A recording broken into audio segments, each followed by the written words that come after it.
All right. Good afternoon, everyone.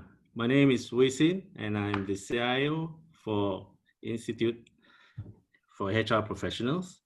Welcome to our four-part IHRP Tech Talk webinar series, where today is our second installment. Before we, the slide, please. Any slides?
Good afternoon, everyone. While we wait for Hui Sin to come back, so I just want to thank him on behalf of everyone making your time here today to attend this IHRP Tech Talk series, which is a countdown to the launch of a tech study, which we'll be sharing more about as we move along. So the background of this basically is a tech research study launched by MOM in September, as well as the launch of HR Tech Skills Badge. Now, this is actually something that was supposed to be out earlier this year, but due to COVID, as with what it is doing to all of us right now, it messed things up. So we have to delay until today. Hui Sin, I see you're back. You want to take over? Yeah, thanks, Adrian. Sorry, there was a technical issue on my end. I lost the slides, everything. It's okay. Welcome again. My apologies for the short technical error. Thank you for Adrian introducing the webinar. So as I was saying earlier, today is our second installment. It's our pleasure to partner with HR Tech SG to explore how we can equip the HR community with the right knowledge and insights on the latest trends and platform in digital HR space. Yeah, harnessing these technologies can enable HR to gain greater efficiencies and free up their time for strategic value-add activities that will help their organization transform and grow. Today, in the world of HR, we have seen unprecedented disruption, as what Adrian has shared earlier, due to the COVID situation. This has increased, digital transformation, where virtualization of workplace, and it is imperative for HR teams to plan the road ahead. We're laying a strong foundation for new digital workplace and workforce. In view of this continued evolution and disruption of technology, MOM and IHRP had commissioned a research study report on the technology impact for HR sector in Singapore. This tech research study will be launched next month, September 30th. For the HR sector in Singapore, this tech research study is basically launched in the HRM Asia's online HR Tech Festival Asia 2020. This IHRP Tech Talk webinar series, which is part of our HR Tech 2.0 COP program, and also the new launch of our IHRP HR Tech Skills Badge, features key initiatives of IHRP undertaking in order to prepare our community for the technology and digital adoption journey ahead. So before I pass you to our moderator, Adrian, I'd like to cover some webinar ground rules. First, this session will be recorded and recordings will be available for download post-webinar.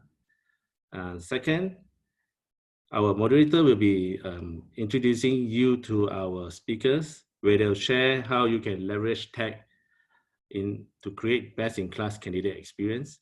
Hence, if you would like to ask questions to our panel of experts, please submit them via the QA functionality that's found at the bottom of the Zoom window.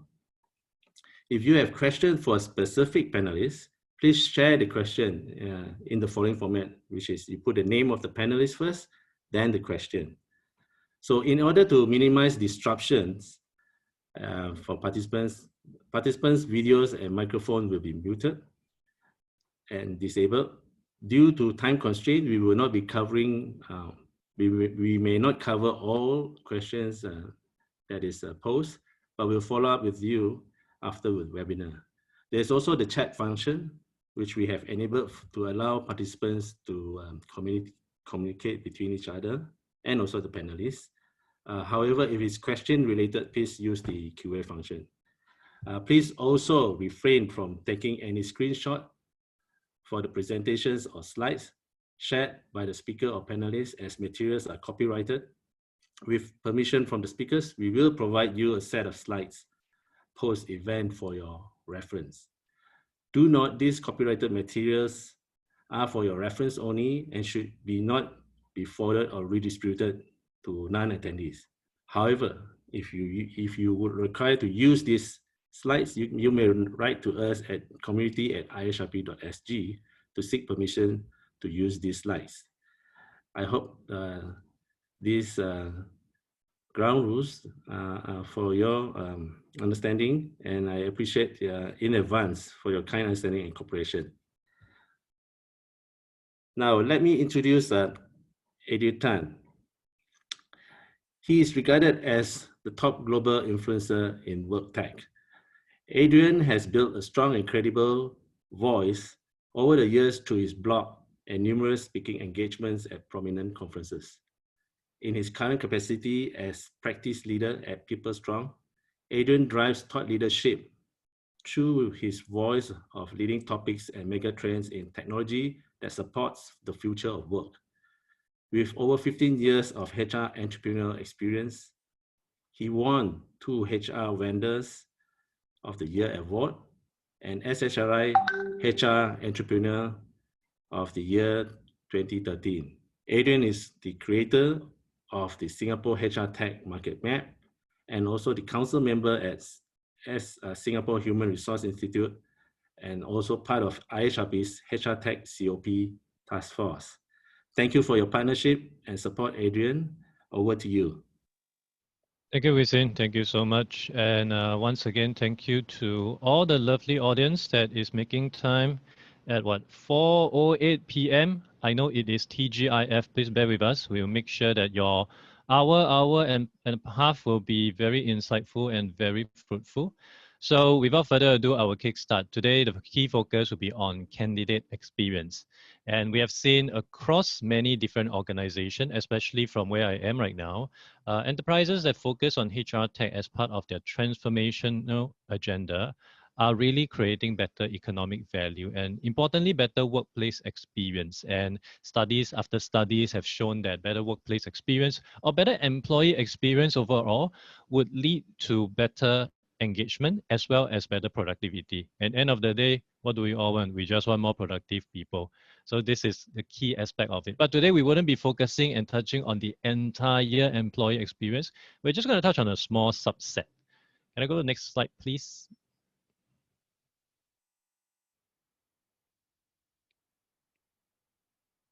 Thank you. So we have seen digital HR adoption accelerating over the past years. When I started the HR Tech Market Map in 2017, I only managed to identify about 71 names. And then 2018, 19, 20, as you can see, it has since more than doubled the number. For those of you who are new to this HR Tech Market Map, is something that I've created 4 years ago. And most recently, I am co-creating it with hrtech.sg. And it chronicles and lists down all the HR tech companies that we have came across that has some form of presence in Singapore.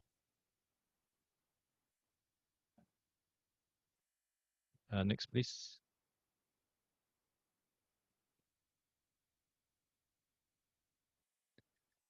So there's a few number of factors which are accelerating this growing shift. One, of course, without mention, you all would know, which is COVID-19.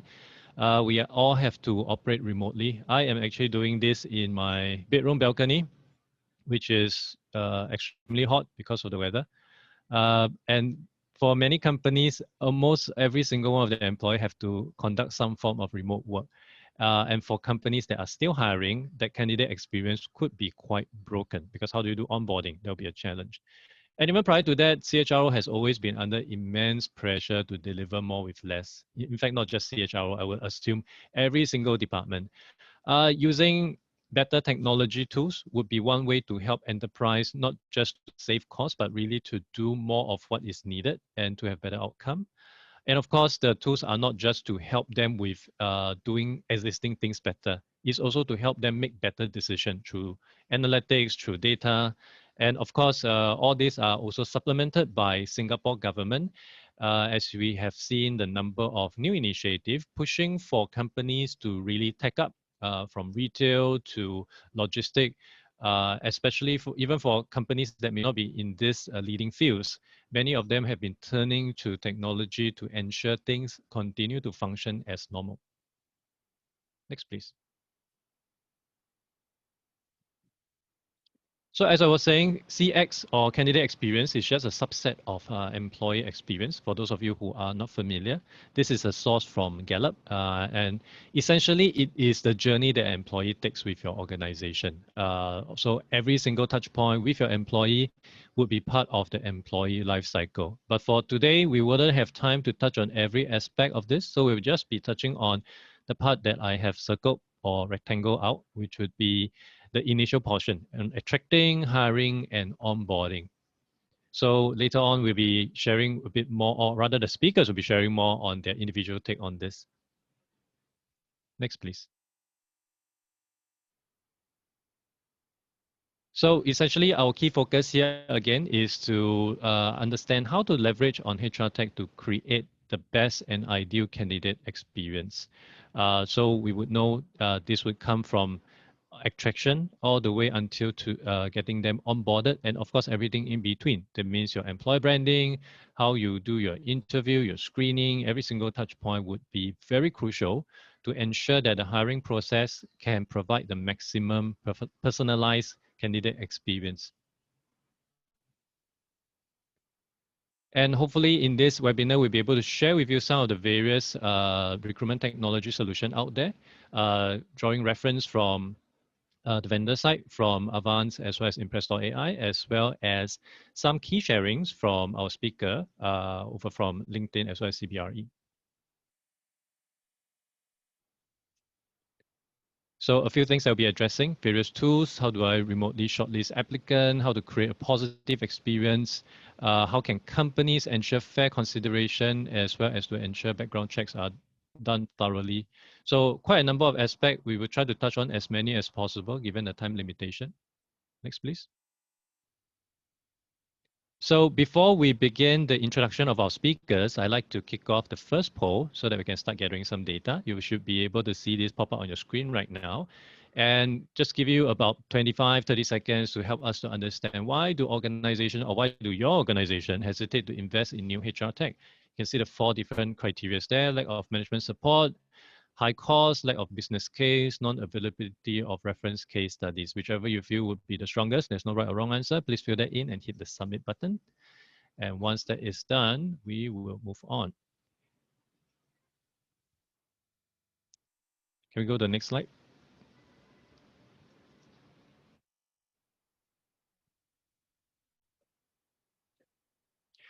Okay, so today's format will basically be a series of presentation by our 4 esteemed speakers.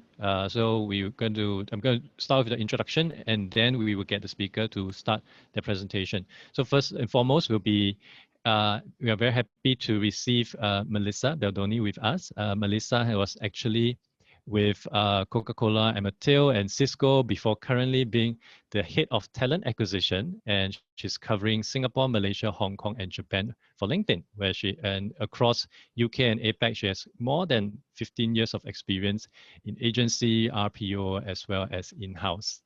Thank you so much, Melissa, for joining us today. Thank you. Thank you for having me. And thank you for everyone again for joining on a Friday afternoon. So yeah, I'm Mel and I work for LinkedIn, and I've been really privileged in my career. I've worked for some great businesses where I've had the opportunity to work with technology throughout the hiring process, throughout that talent experience and HR. And what's been great for me joining LinkedIn is we look at systems. Technology is everything that we do. Everything that we do within our talent experience is built upon technology and data. And as I was preparing actually for this session, I was looking at some Josh Burson information, some data, some insights, and just wanted to ground us why we're here today around, technology. We are seeing more and more technology in the market. And Oh, yes, for sure, for sure. And So, we really do understand. yeah. Sorry, do you want me to carry on jumping in? So keep your cards close to you, so that you have more to share during your presentation later on. Oh, okay. So, but we'll be definitely very excited to hear from you what you have learned from your experience, what you have gone through on Josh Burson, and really try to crystallize that for the audience today. Of course. So I'll move on to the introduction of the next speaker. Could you advance the slide, please?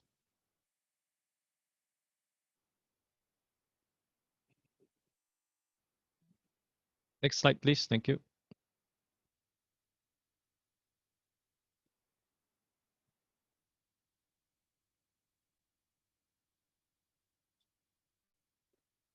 I just want to point out to everyone, this is not a technology issue, this is a process issue.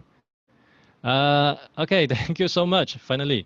So the next speaker that we have would be Jaslyn Loh. Jaslyn is currently with CBRE. She's the Associate Director of Talent Acquisition covering Southeast Asia. Prior to CBRE, she was with ACOM as well as DuPont and many other different companies. Similarly to Melissa, she started in the agency environment before developing herself and moving into in-house role. So she's part of CBRE's Talent Acquisition Center of Excellence based in Singapore right now. Jaslyn, thank you so much for joining us today. Thank you. Thank you, everyone. So later on, I'll be sharing a little bit more about this talent acquisition technology. Thanks, Adrian. Thank you. Next slide, please. Thank you. Okay, and for the third speaker, we have Sud, who is the CEO and co-founder of Impress.ai. Sud is a serial entrepreneur. Having done 2 years at MAS, he actually went straight into starting his own business. I personally know him for I think about good 5-6 years already, if I'm not wrong. Yeah.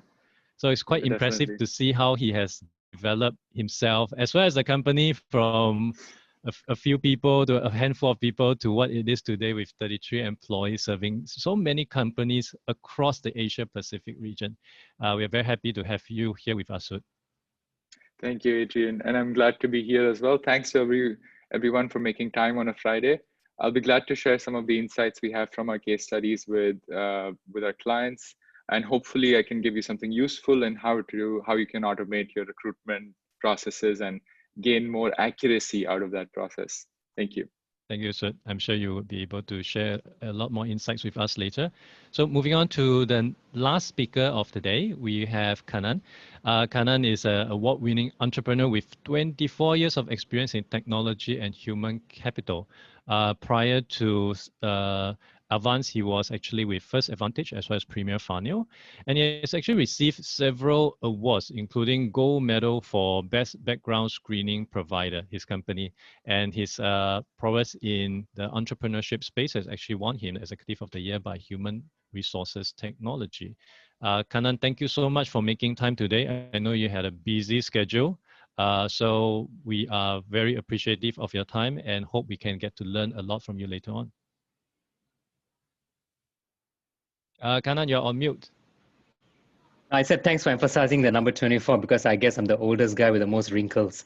So yeah, hoping to talk to you guys later. See you guys. Okay, Ken, thank you so much. So we'll move on to the sharing session by our first speaker, Melissa. So each presentation would take about 10 minutes time, and we will have another poll taking place in between some of the session as well. So without further ado, Melissa, the floor is yours. Thank you so much, and thank you again for having me. So let's jump into the first slide, please. Great, thank you. So thanks everyone for joining on a Friday. And as I mentioned, I'm super passionate about this. I've had a very fortunate to work for businesses that have really built technology within their HR processes. And at LinkedIn, we're very much founded on our technology. And as I mentioned, I was doing some research and reading, and I like to keep up to date with how technology is evolving, and it's becoming more and more evident that it is really super important that HR is sort of founded on technology to really encourage and give the best to our people. And as we think about the future of recruiting, it's about being able to provide that technology to our people to use data and insights to really strategically advise the business and provide the best-in-class talent experience.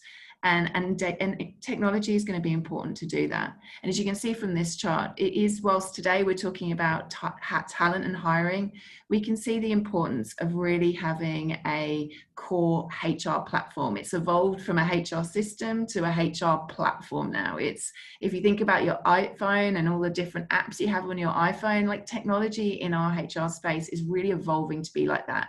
You're having different apps and different technologies that would service all your different needs. And I think that's really important as we create that experience for our people and talent, whether it be hiring or then employees, that we use that technology to do so. So next slide, please. I'd love to sort of delve into how at LinkedIn we use technology. When we think about hiring at LinkedIn, we think about it in 3 stages: plan, hire, and develop. When we're planning for our hiring, we use data. Data is at the core of everything that we do at LinkedIn, and the insights, and how does that help us plan and set strategy. So Talent Insights is one of our technologies. And as I said, I'm very, very lucky that I have all of these technologies at my fingertips. And the technology really helps us to best really consult with the business. So from Talent Insights, it's about understanding your market, understanding what's happening as we're starting to look and find talent in a real complex and rapidly evolving market. Like what's happening? How do we invest in skills for the future? Where is that workforce? How do we plan? How do we use data to understand where we should be pipelining? How do we source? How are talent brand efforts comparing to those to our peers? And how do we engage with our candidates more effectively? So then by looking at that data, both internal and external, we then can build out our strategy. So if we think about our attraction strategy, we're using different technologies from an attract perspective, from the technology we use to post our jobs, which is our LinkedIn technology, how we then really do targeted talent adverts, career page. Again, technology is at the foundation of all of that, and really with a focus of providing a good experience. From a sourcing perspective, we use Recruiter, an amazing technology that helps us be targeted, to be purposeful around how do we target, engage, and then nurture that talent where we can eventually hire. And what's instrumental is our ATS. Our applicant tracking system is a key piece of technology in the hiring process that enables us to effectively manage our candidates through the process, all while making sure that our hiring managers are also getting a great experience. They're able to provide feedback, they're able to engage and assess talent also through using technology. Our third piece is develop, where we onboard, we develop, and we engage with our talent and pulse our talent. But today I'm very much going to be focused on how do we plan and hire. Next slide, please. So I'm going to just sort of provide a bit of an insight into one of the case studies, and it's around data and using Talent Insights as one of our technologies. It's core for us to provide a really positive experience to our candidates, to the market, to our business. We need to understand what we're solving for and how do we build a strategy that's very, very much aligned to the business, and then equally helps us to source and find the best talent. So for this case study, we partnered with our global customer operations business. They're a global organization that has teams all around the world that service all of our customers.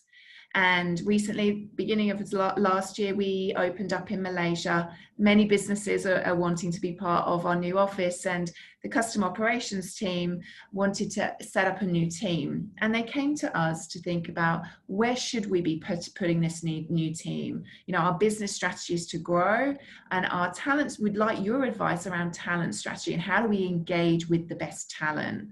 So what we wanted to do is really understand, okay, where the teams are currently in Bangalore and Singapore, do we put that talent in Malaysia?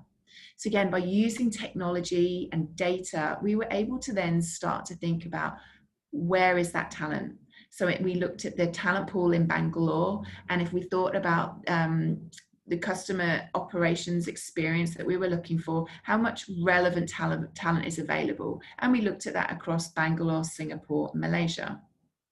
Then we wanted to overlay with that the engaged talent. So of that talent pool, how much of that is engaged? Is it following our careers page?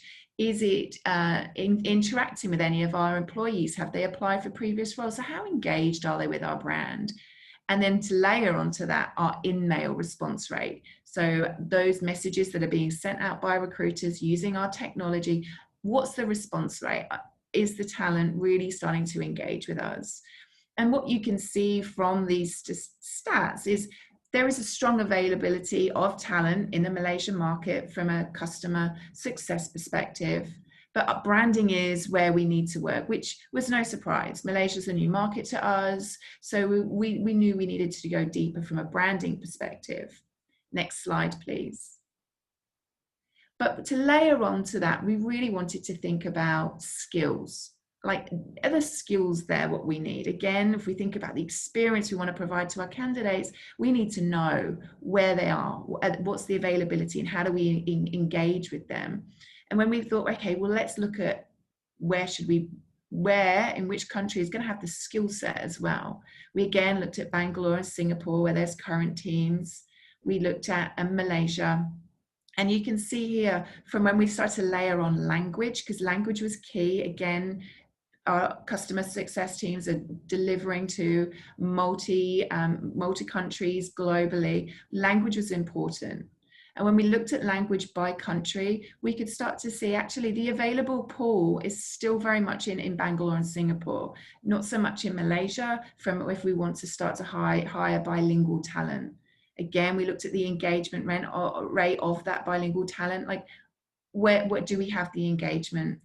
Diversity, and so DIBS is what we call it in LinkedIn, which is diversity, inclusion, and belonging, is key to our talent strategy. And we wanted to look at what's the diversity mix within that addressable market, and then equally hiring demand. Are we going to be competing against a number of businesses? And what we did find is there was a number of organizations in Malaysia that did have these centralized hubs set up, and we knew that we would then be hiring, very much be competing against that talent.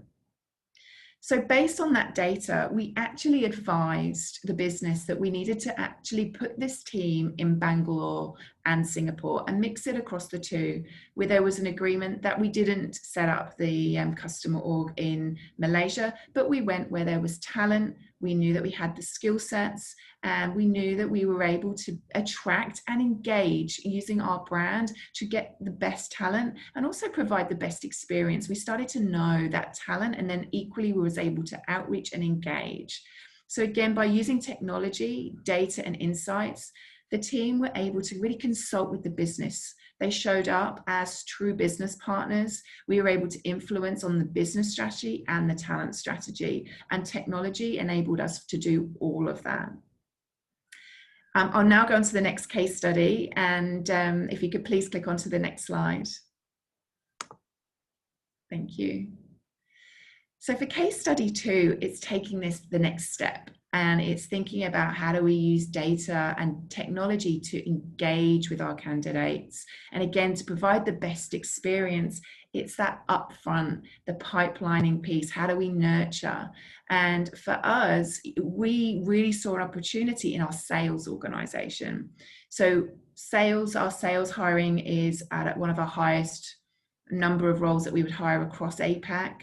We need to really engage with sales talent proactively and think about building pipelines for the future. And then when we actually started to look at the data, what we really started to see that actually it was taking 2 to 3 outreaches to engage with somebody. And ultimately that was just taking too long. We were hiring at a volume and the rate of engagement was too slow. So what we needed to do is use technology and data to understand why, like what's happening, and how do we start to engage with that talent that's in the market. And we know that companies that are successful in filling roles are building pipelines of warm talent. And that's about providing an experience upfront. And so this diagram just shows all the touch points of our technology to that sort of potential candidate. And so for us, it's about really understanding the journey. So how are they interacting with our ads? How is that candidate going to view our company news? How can we target the messaging so they are engaged with us as a business before our recruiters start to outreach? And it's really important then that we are articulating a message that we know is of interest. So again, we're warming up those candidates before we outreach, and we're using technology to do so. We use Recruiter to set up the outreach, and then pipeline, and then nurture. So again, the technology is about providing a message, being very clear to the market around what we stand for, what's our culture, what's our value, and using different mediums and technologies to do that. So then when they come into our pipeline and when the recruiters outreach, they're engaged and we're able to nurture them through the process. And to do that, we wanted to have a really robust pipeline. So when our roles became available, we were able to hire with speed, but also have quality candidates in that pipeline. Next slide, please. Thank you, Melissa. I'm so sorry, but we have to move on to the next presentation. So sorry to cut you off again. No problem. But it has been very insightful from what you have shared about how branding really plays a huge part. For the audience who are keen to get any of your questions addressed, kindly key it into the Q&A box so that Melissa can address it while we move on to the next presentation. So once again, thank you so much, Melissa. Thank you for your time. Could we move on to the next? All right. Okay. So Jaslyn, the floor is yours. Thank you so much. All right. Thank you, everyone. And hello once again. Thank you for having me here to share about talent acquisition, technology, and candidate experience. I'm Jaslyn. I lead talent acquisition for CBRE advisory business in Southeast Asia. So today I'd like to share with you our journey about implementing Avatar as our candidate relationship management and applicant tracking system solutions across Asia. Can I have the next slide, please, Felicia? Thank you. Right, so before I begin, I'd like to share a little bit about CBRE so that you can understand our business and our talent profile to put what I'm going to share with you into context. CBRE is the world's largest commercial real estate company, providing a suite of real estate solutions like brokerage, capital markets, valuation and consulting, property project facility management, investment management services, and etc. At this moment, we have more than 100,000 employees globally in over 100 countries. Next slide, please.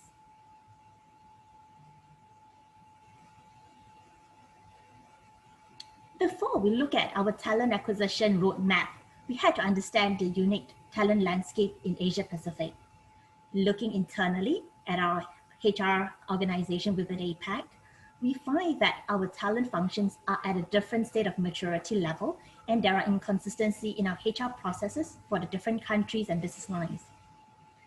According to a PwC study, Asia is unique.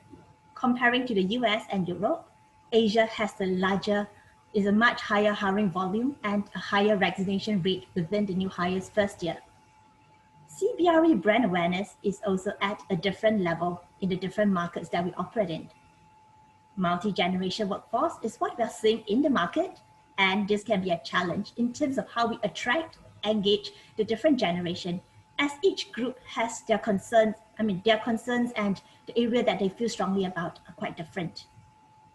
Language is another unique factor in Asia, where 6 out of 10 of the most common languages in the world are spoken here. Next slide, please. So in this slide, you can see that our journey has started since 2013. TA function was established and we roll out our CRM and ATS. We benchmark ourselves against the TA maturity framework by Deloitte, as you can see on the right-hand side of the slide. So we defined how the future state will look like and how do we want to leverage our recruitment technology to bring us to the next level of TA maturity. 2015, TA team has undergone specialization where TA partners are focused on specific business line. Having used the system, we are able to present basic reporting and use the data for planning purpose. Moving to 2017, we were able to move into more advanced reporting as we have better data to build meaningful dashboards. We streamlined the work process for the TA partners through optimizing work streams. Last year, we set out to transform TA function to focus on the real-time analytics and drive automation for some of the more mundane processes. TA Shared Service Center is fully operational to support TA partners in country with sourcing and transactional activities. And this is how we can build a better experience with candidates because we are more in touch with the market. Looking ahead, we are now in the process of a global rollout to further integrate end-to-end TA processes from raising of job requisitions all the way to the candidate pre-day one experience in the TA and onboarding platform. We aim to create a best-in-class recruitment experience for both hiring manager and candidates. Next slide, please. It is never easy to roll out any new changes, and there will always be challenges along the way. So through this process, we have met with TA members who has always been using Excel to track their recruitment and candidates workflow, and they love it. So a few of them actually feel that it is easier to use Excel than to learn a new system. Some of them actually brought up the point that their country is different from other countries, so this approach will not work. Others may resist the change because they feel that it will create more work for them. So what we did was to look at optimizing and enhancing our technology solutions to drive adoption across Asia.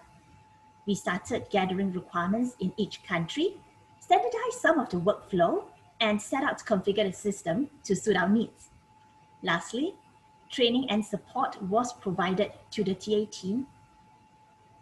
We created an adoption plan for each country and delivered the rollout in phases over a 12-month period in APAC.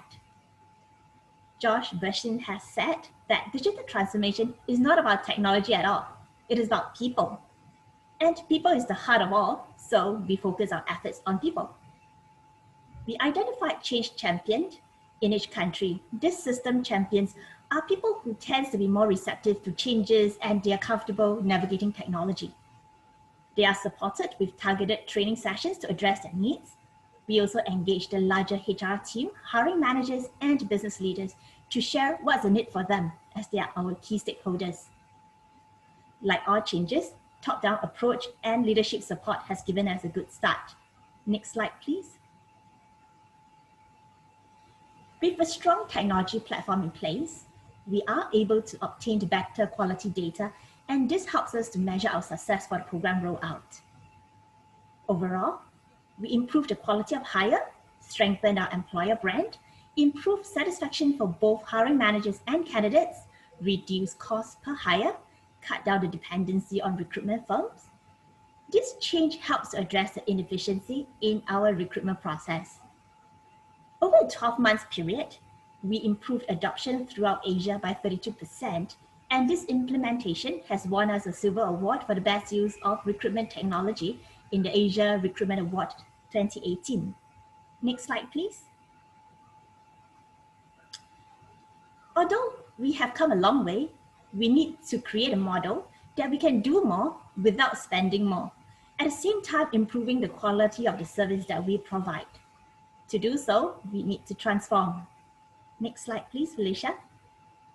Thank you. So for this transformation to support business growth, we want to address 3 key areas. First, to create efficiency through shared capabilities. Second, improve effectiveness through enhancing the ability to support a business. Lastly, we need to be able to scale to establish a strong foundation for future growth. To achieve this, sorry, can I go back? Yeah, sorry. To achieve this, we focus on 3 key pillars in our recruitment strategy. The in-country TA is elevated from taking care of the end-to-end recruitment process to become a more value-added and strategic role where the focus is really into partnering the business and delivering business objectives.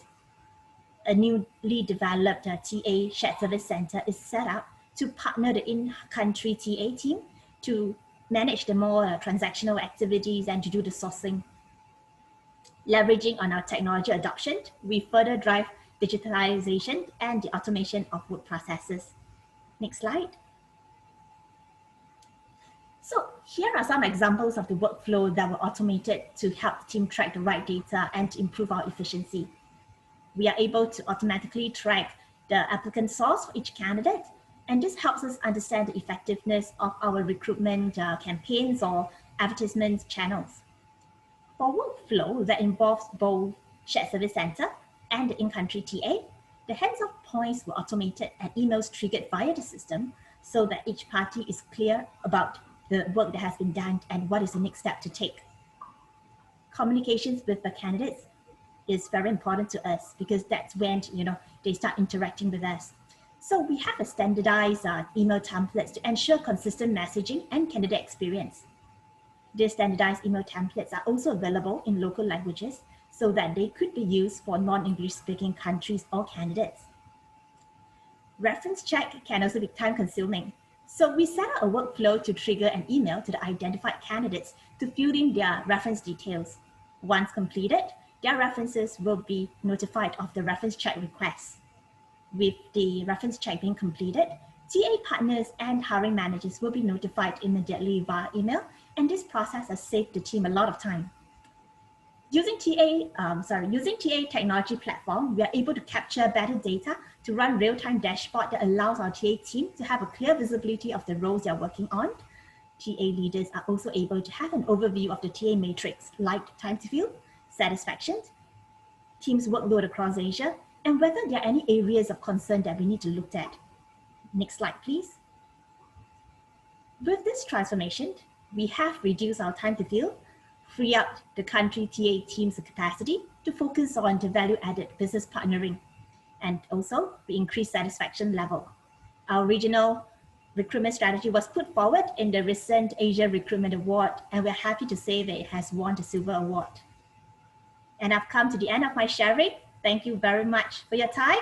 Back to you, Adrian. Thank you, Jaslyn. Thank you so much. It is so interesting to know that one system can bring about so many different changes all at the same time. It's a really incredible journey, and I'm very certain our audience may have more questions. So for those of you who may have questions for Jaslyn, I'm seeing 1 or 2 popping into the Q&A box. Please continue to direct your questions in the Q&A so that Jaslyn can address them as we move on to the next segment of our presentation. Could we move on to the next slide, please? Okay, so before we begin, we will be taking on another poll, which is to help us better understand the technology that you are currently evaluating in the talent acquisition space for your organization. So it ranges from sourcing, screening, ATS, as well as background verification. So if you could just take about 20, actually it's pretty quick, about 5 seconds of your time to fill that in for us, it will be much appreciated. So in the meanwhile, could we move on to the next slide and put it on standby, please?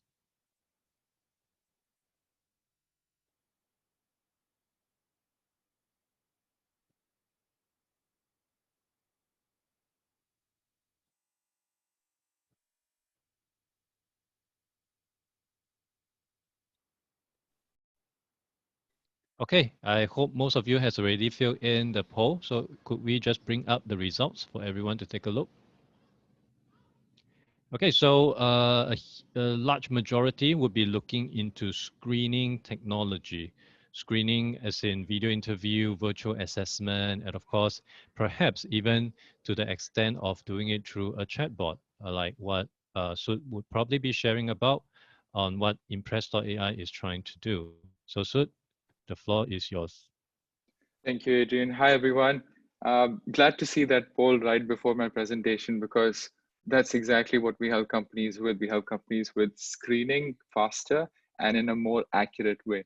So I'm Sud, CEO of Impress. We're the leading recruitment automation platform in Singapore and Asia Pacific very soon. Next slide, please.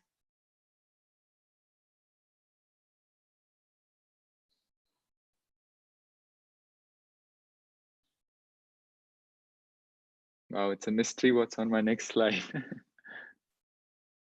There we go, thank you. So this is actually my second business in HR technology with the same co-founders. And what I learned during my previous business was that a lot of recruitment was being spent on lower value activities. A lot of recruiters were spending time on lower value activities, especially in qualifying applicants. A lot of decisions in shortlisting or hiring were gut-based.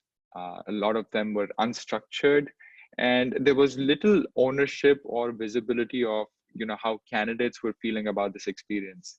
A lot of companies actually complained about the quality of candidates they were getting from the recruitment and sourcing channels. So we felt we could actually apply technology. We could build artificial intelligence engines to improve and automate objective screening of applicants. And that's what we ended up doing with Impress. We have a co-founding team of 2 PhDs in computer science. I am unfortunately not one of the PhDs in computer science, so I handle the business side. Now, what we found in this experience was also that applicants were struggling with this experience, and only 37% on average got to interact with a recruiter. Now that leaves you with a very bad experience as a candidate, because you're putting in your resume and you don't know if you hear back, and you barely get to speak to any recruiter. So you kind of leave with a very sour opinion of the company that you applied to, and that ends up on Glassdoor. And when opinions end up on Glassdoor, that means it influences your ability to attract future talent and retain some of your existing talent as well. Next slide, please. So what we ended up building is a platform where recruiters can upload their hiring process in the form of Lego blocks. They're able to build their process according to their company's own processes. And this is delivered to the candidate via a chat-based interface. So imagine interviewing candidates autonomously, basically without human intervention, through a chatbot. Now, on the face of it, it may sound like, don't candidates want to speak to a human?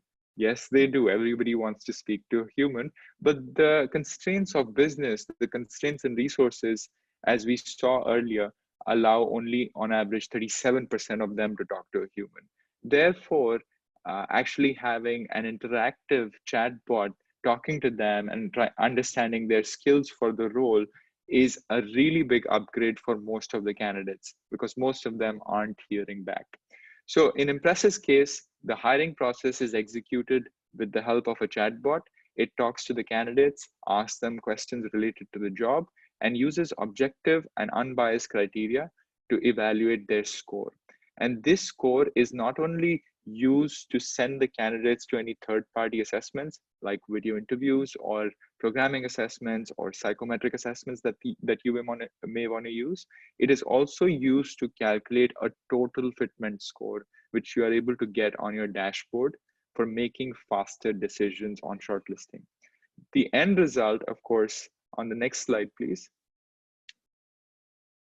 The end result is that you started from an unstructured process in most cases, as we heard, usage of Excel sheets and hiring for roles where you may not understand the different skills required for the role completely. You move on to a process where actually you're able to spend a lot more time on targeted sourcing, because a lot of the administrative work is being done by the platform.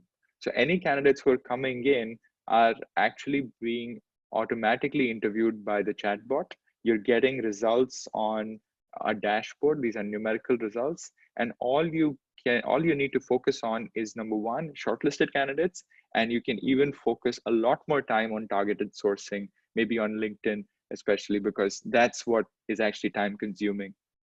So we've seen our clients save up to 30 minutes or at least 30 minutes per shortlisted candidates in their hiring process. Next slide, please. Now, let's talk about some of our customers. In fact, I'm not going to be able to spend too much time on this slide, but basically you can see that Impress works on the recruitment process for many of the names you will recognize in the region. Top financial companies, consulting companies, and government organizations have been Impress's customers for multiple years now, and we're very glad to have their partnership. Next slide, please.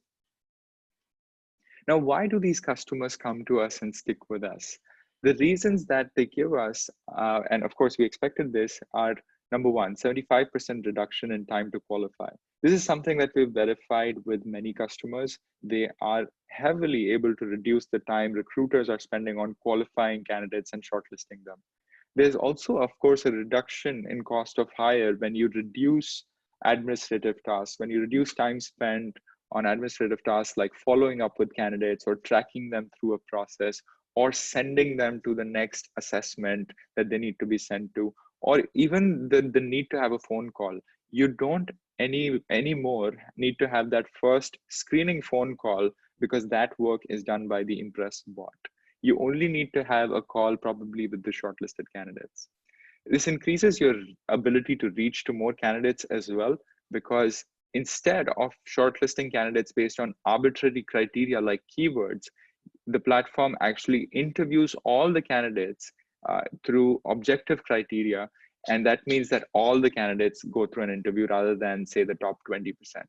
This also reduces the time spent by every candidate on the screening process because there is no human intervention required from the recruiter anymore, which means that the platform can make decisions to send the candidate to the next stage without actually waiting for the recruiter to read the application. So it's a huge change of mindset, but it's also a huge change in ROI for the company and for the candidate and for the recruiter. Next slide, please. I'll talk about this case study a little bit more because this one is more public. Now, DBS has been working with Impress for almost 4 years now. And in fact, they were an early supporter of what we do.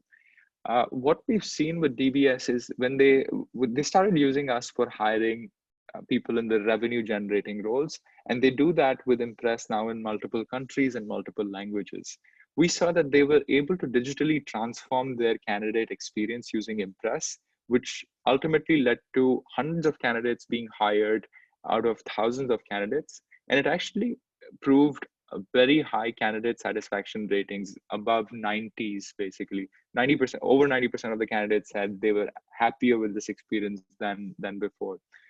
They were also able to optimize this talent acquisition experience because we were able to integrate with any of the third-party platforms they were using in their hiring process. So Impress integrated with the ATS that DBS uses, Impress integrated with the assessment platforms and the video interview platforms that DBS was using, such that the candidate and the recruiter both had a seamless experience without any breakdowns in the middle.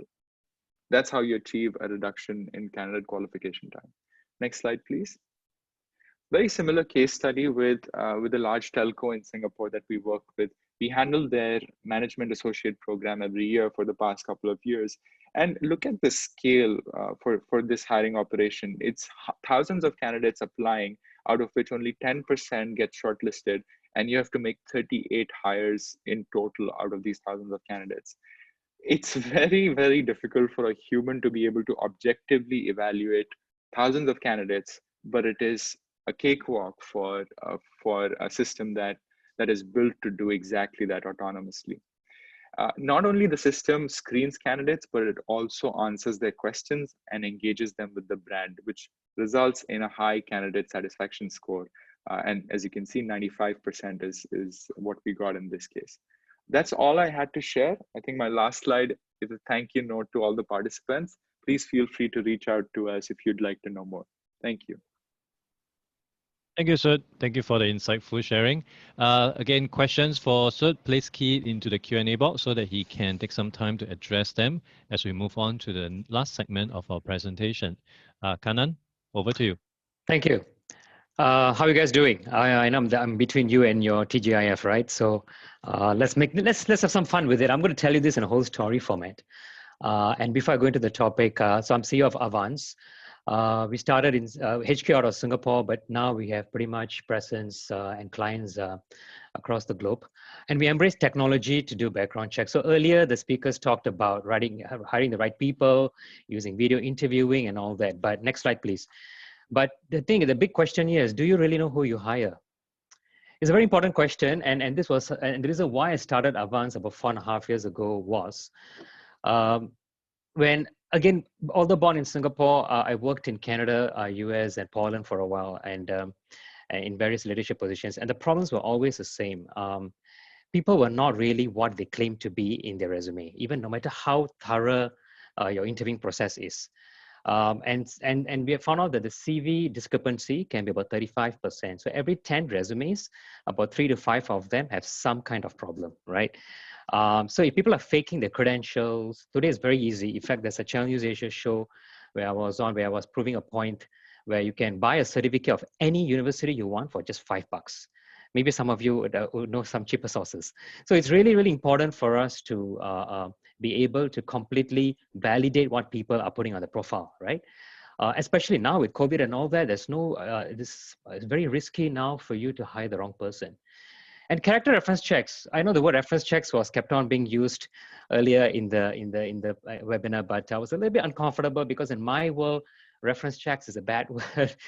No offense to the speakers. Why? Because it is good if it's done with the supervisors and HR, and I believe that's how these guys are doing it.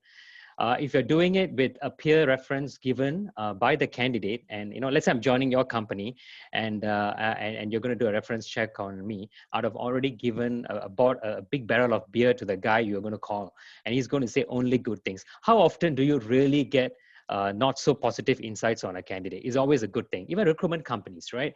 They need to paint it up in a nice way so that you would hire the person, right? So to me, character reference checks, if it's done with the employer directly, then it's good. And that's also after validating is a real employer, because I've seen many cases where people put in their friends' names as HR, friends' names as a supervisor, and you're verifying with the wrong person. And again, because this whole thing can be so manual, imagine your candidate could have studied, worked, lived in any part of the world, and we support 150 odd countries, a variety of checks, which I'm going to talk about.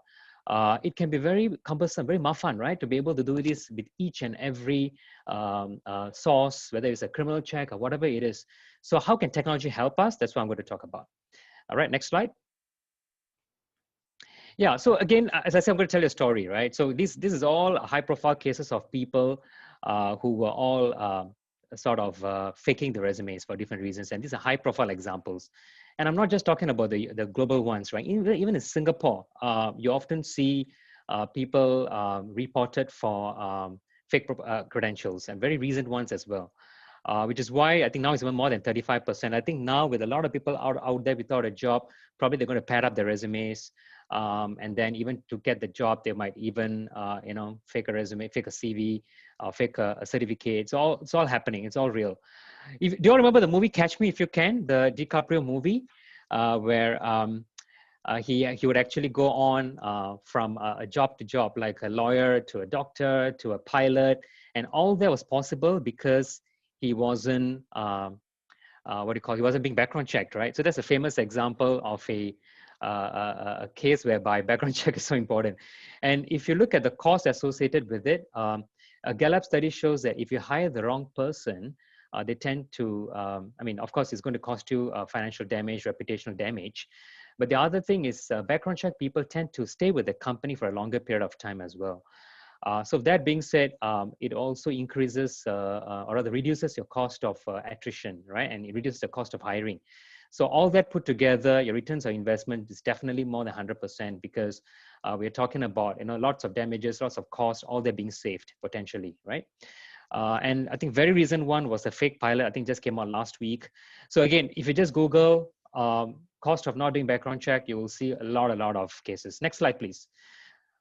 And you know what? My intention was not to scare you on a Friday evening, but you know what? Sometimes truth hurts, right?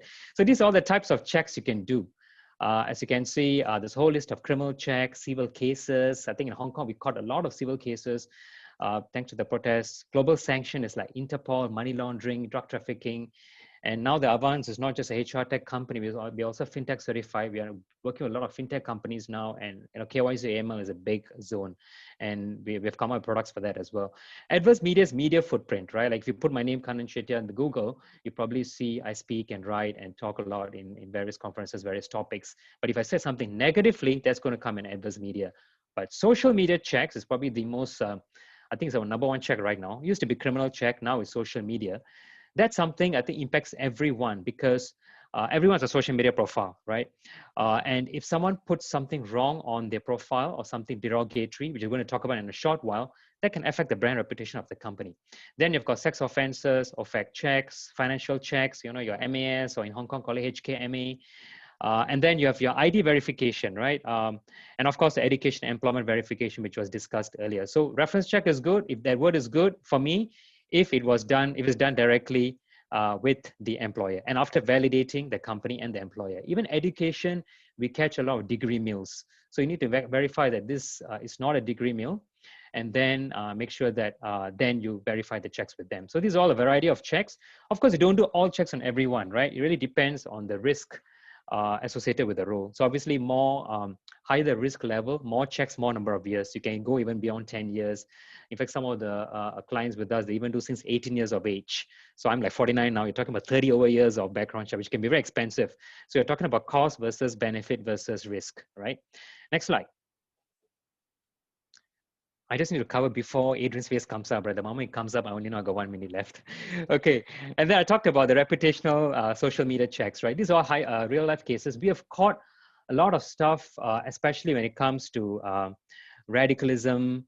It's got stuff like sexual stuff, a lot of vulgarity, even in very senior positions. There was recently one candidate, after 6 months, the recruitment found this super good guy, a very senior position.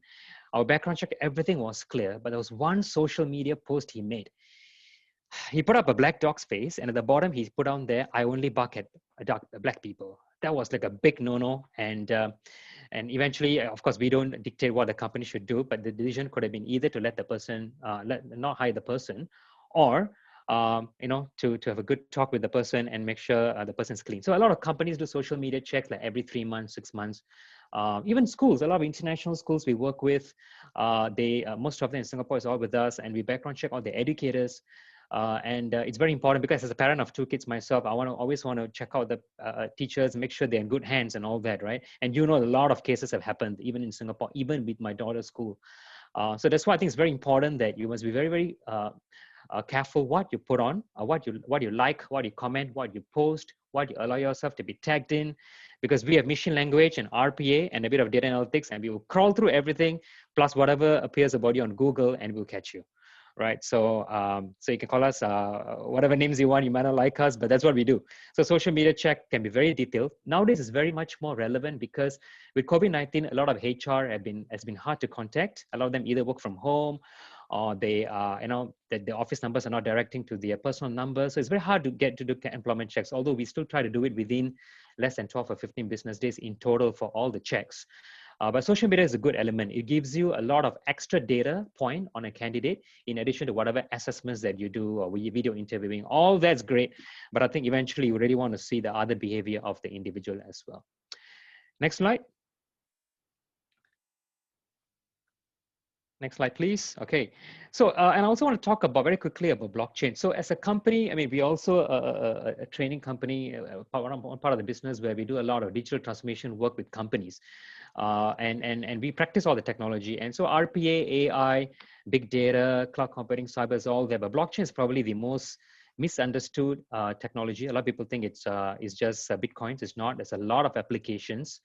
Here what we have done, and we're actually going to be releasing the product very soon.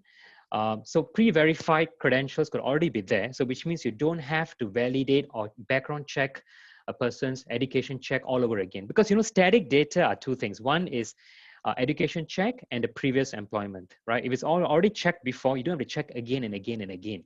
right? So if the person, if it's all being stored in a blockchain with, distributed, decentralized ledger, and what we can do is the candidate could release his tokens or her tokens for her resume profile to be released to the whoever's requesting for, and you can sort of expedite the entire recruitment process, because recruitment process is a killer. Every HR KPI is I need to get the guy on board quickly, right?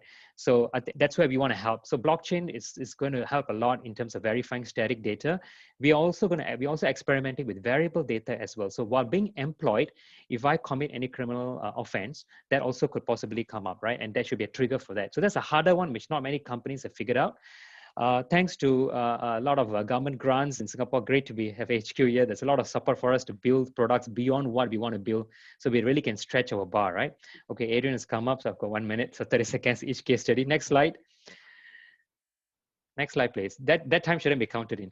Okay, so in terms of case study, a lot of, 15 years ago, only government and highly regulated banks and all that will be doing background checks. But today, our clients, when we did data analytics, there were 27 different sectors that are doing background checks with us, right? On our online platforms. We always have clients coming in, registering profile, and then checking out an order. So staff turnover was a problem for this tech company. And I think it's a problem for many companies. I'm sure for a lot for you as well. So with 20%, with a lot of them have a 10% target. Like I said, performance is not in line. People never declare bankruptcy. There was a company where I had a PA, and at that time, of course, I didn't know background checks existed. It was a UK company, and she was stealing money from people. Later on, we realized she was just divorced, and she was going through a bankruptcy, and she was also fired from the previous company for the same reason. So I wish Avvanz at that time helping me, right? So after, that's number 3. And after background checks, the cost of hiring and onboarding went down, staff turnover went down as well. And when you work with a background check staff, obviously your morale also looks better, right? And second case study, next slide. So again, all that elements I mentioned. And the character reference checks, it's pointless if it's not done in a very holistic, thorough way. And of course, social media for this education sector, like the example I gave you just now, right? So now what they do is only people with the Avvanz stamp background check, then they're allowed in. And they also do reputational checks every 6 months, maybe every 3 months, a bit more costly. That's why they do every 6 months. But importantly, safeguarding and child protection has been enhanced, right? So technology is where we try to automate all the communications involving the candidates, involving the employers, and so on, so that we can really reduce the turnaround time to less than 15 days. So hiring plus background check should be a lot faster. So you onboard a checked out guy really quickly so that they add value to your business. I think I'm on time. Thank you. If any questions, next slide. You can drop us a note. You can or just AVVANZ, quite easy to find us. And you should be able to reach out to us. And our email is consult@avvanz.com. Thank you. Thank you, Kanan. On behalf of everyone, thank you for making the world a lot safer and giving us a peace of mind. Someone actually put in whether you can do background check for future son-in-law. Actually, we do have a lot of people. Interesting idea for you to think Yeah. about. Maybe you Yes. can pivot or break into some other product line. Yes. Okay, so thank you so much for all the speakers. For any other questions you may have for Kanan, same thing, please enter into the Q&A box. He will take some time to address them. And thank you for the rest of the speakers as well for making time today, as well as the audience. We are not towards the end yet. We still have time to take some of the questions from the floor. So if you do have any questions, feel free to key them in. And if it's something that cuts across, we can get the speakers to address them in real time. Could we go on to the next slide, please?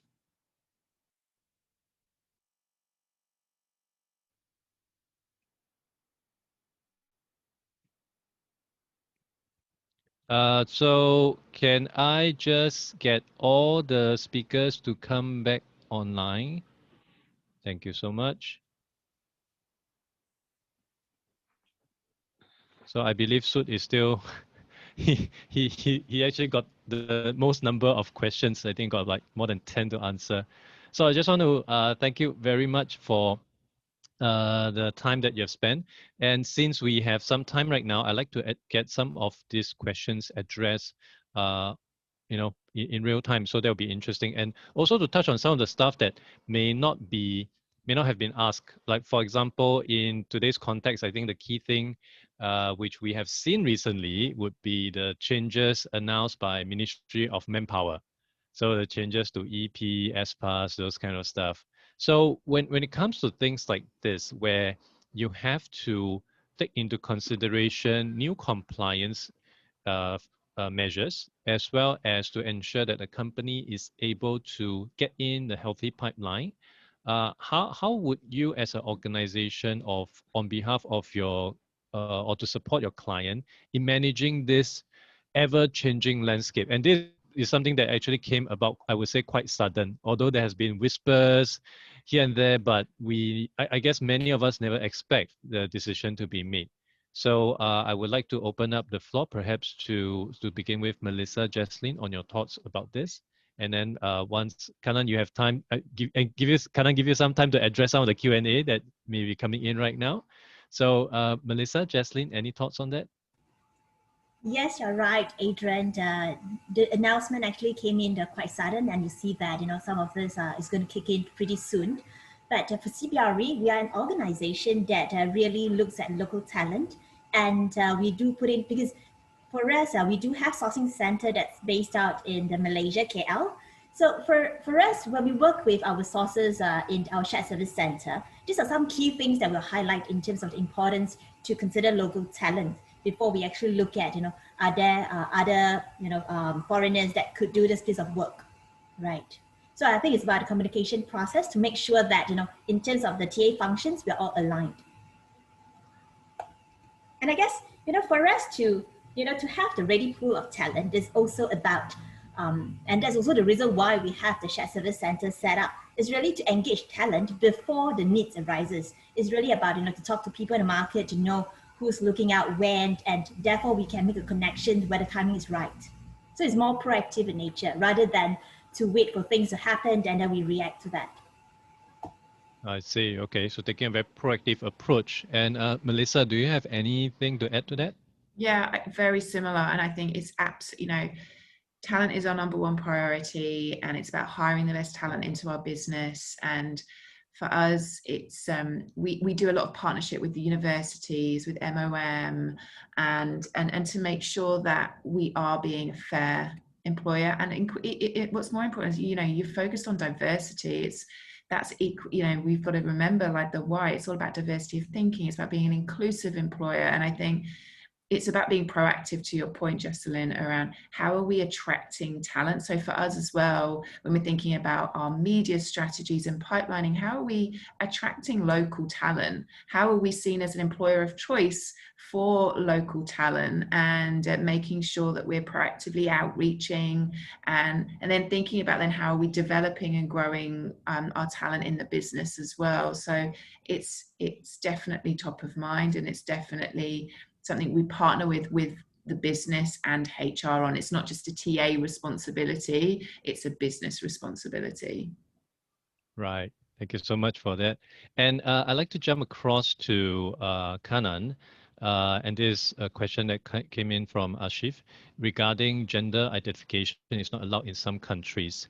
I guess the bigger thing as well is with new legislation on privacy, there are many things that potentially you can no longer get access to. So for companies that may still require to do certain things, how do they work around that? Is there a solution for them? Yeah, so the data privacy, not just the Singapore PDPA, right? In the US of FCRA, Europe, you have GDPR. So as long as you give consent, a lot of the stuff can be obtained across all the countries we support. But of course, certain countries, certain checks, like in Singapore, simple thing, Hong Kong, and in Hong Kong, you can't really do criminal check, right? But then you can do criminality. So we always have other options which use technology to crawl through to get data as well. So it's not like the regulations, the only regulation around most countries is you do need a consent. So we cannot do anything without the candidate's consent. So if a candidate or an employee, an existing employee, because some companies do existing employee checks as well, but most of them do. If they do not want to give the consent, then obviously that's a red flag for you, right? There's something obviously they want to hide. So regulations, yes, there are for specific checks, cannot, to what extent you can get more information, less information. But very importantly, as long as you have a consent which is compliant with GDPR or FCRA or PDPA, then you're pretty much fine. Yeah. Thanks, Kanan. So moving across to Sud, this is a question also from Ashish regarding fake candidate and fake interview that might occur when there's no human recruiter interaction. I personally would think that wouldn't be an issue because the bot should be intelligent enough to get rid of those entries, but maybe I would like to hear the take from you directly. Yeah, it is a problem, but it is actually a smallish problem in where we work. So the bot is actually not meant to um, do the entire evaluation of candidates all the way from when they apply to hire. The bot evaluation is not for the final hiring decision, definitely, and we don't recommend that. Definitely, after shortlisting on the bot platform, there have to be a couple of human interviews, maybe 1 to 2. Maybe you won't require 5 because you're using Impress, but you may require 1 to 2 at least. And that's where some of the things are verified. For example, whatever results you get from the bot, you're able to cross verify when you're meeting the candidate. For example, we do a lot of competency-based questions. We do a lot of knowledge-based questions on the chatbot. And those are available on a report to the hiring manager when they meet or actually have one-on-one conversation with the candidate. So asking those questions again at random is actually a great way to make sure that the candidate isn't faking or didn't use someone else to take the bot interview on their behalf. Of course, that's one of the checks, but there are many other checks and balances. For example, we track how long the candidate is taking to answer a particular question. So if it's very short compared to an average, then it gets flagged.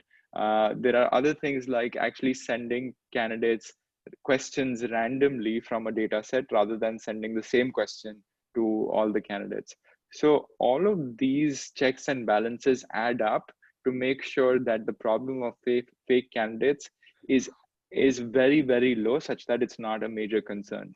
Now, we do restrain ourselves from recording candidates' video or their screen. At this point, we have the technology, but given the privacy considerations that have become really important in the past 5 years to candidates, we believe that is just not a great candidate experience at this point. So we refrain from using facial recording while a candidate is taking a bot interview. Still on the note of screening, another question came up. Because you're using a chatbot to conduct this screening question, would that lead to some diversity issue whereby perhaps there'll be more younger candidates because people like me who are much older may have some issues in understanding how to make use of this piece of technology? Although I've seen your tech before, it's pretty straightforward, but I'd like to hear directly from you. Definitely, Adrian. So I think more and more organizations definitely want anyone they're hiring to be more tech savvy. Unfortunately, and a lot of the training programs that we're seeing that are being promoted even by the government are to make sure that the workforce, irrespective of demographics, is tech savvy. Now, we do have to be careful how we're using technology, and if we do want to make sure that technology is and opportunities are accessible to all demographics equally, we need to make sure that that technology is very, very easy to use. For example, now we have Zoom, right? Everyone on this attending today's talk today is able to use this modern piece of technology. It's actually really, really modern how Zoom manages bandwidth and is able to work on all connections. But that complexity is hidden from the user interface, such that all demographics, even my grandmother is able to use Zoom, right? That's fantastic. Same for WhatsApp. So similarly, Impress actually focuses a lot of attention on making our software accessible and easy to use, such that no demographic is disadvantaged because of automation. So that's our stance. And in fact, our goal is to make Impress interface accessible even to disadvantaged people. For example, people who can't see, people who can't have hearing disabilities and so on. Actually, you don't need hearing, or visual disabilities, for example. Those are things that we're working on. So I think as a technology vendor, it's very important for us to be responsible and create a level playing field for all demographics. Thank you so much. And I think you have your marketing idea there. So get some grandmother to then video her on how to use your AI or your chatbot.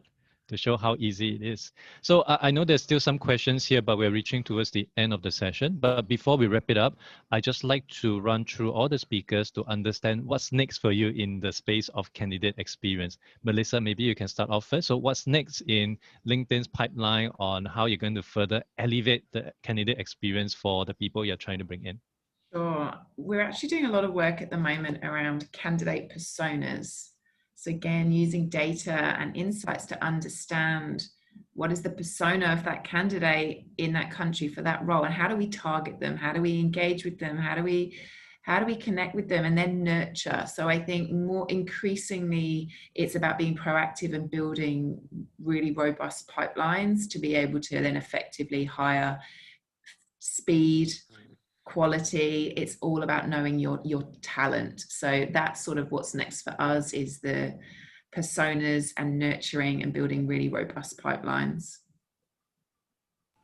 And making your pitch much more personalized according to the different persona. Absolutely. That's an interesting idea. And it's something a lot of people in marketing have already been doing, which are creeping into the HR department. Jocelyn, over to you. What's next in CBRE? Right. So right now we're actually having a global project to roll the system out globally, because over the years we have actually rolled out in Asia Pacific, but globally we're actually using multiple systems. So we saw this as an opportunity that we can actually roll this out and having more functionalities built into this system to make sure that we can capture not just candidate experience like I mentioned, and this is really employee experience. How do we bring them on board, and then how do we make new hires feel good, during their stint with us? And I think there was a question earlier that talked about how do we measure quality of hire? So we looked at, how many people actually stayed within the first year, right? I don't have the data with me, but it's something that we are looking at. So, and one more thing, apart from external talent, we have also considered internal talent. So these are some areas that we are looking at. So how do we build that, outreach as well? Thanks, Jocelyn. And next on, I would like to just check in with Kanan. Kanan, so in Avvanz pipeline, what's next on the roadmap that is going to better benefit your clients out there when it comes to screening? Yeah, I think I already shared very briefly, right? The blockchain thing is going to be a big thing, because that's going to enhance not just the candidate experience, but also to fasten their candidacy.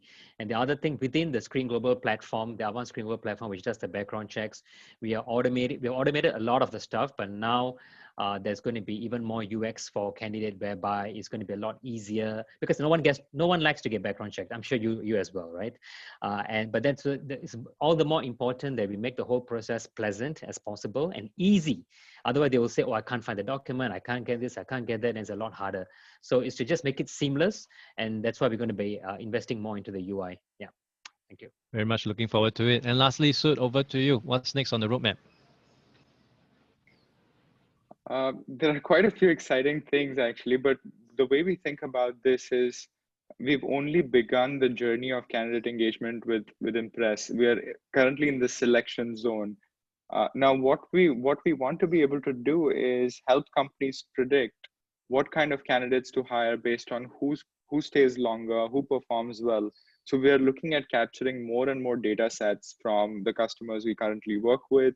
We're looking to roll out products across the recruitment life cycle, and even some in the employee life cycle, so that our data sets can then help customers predict what competencies to look for, what scores you should be looking for to find the right candidates for your company.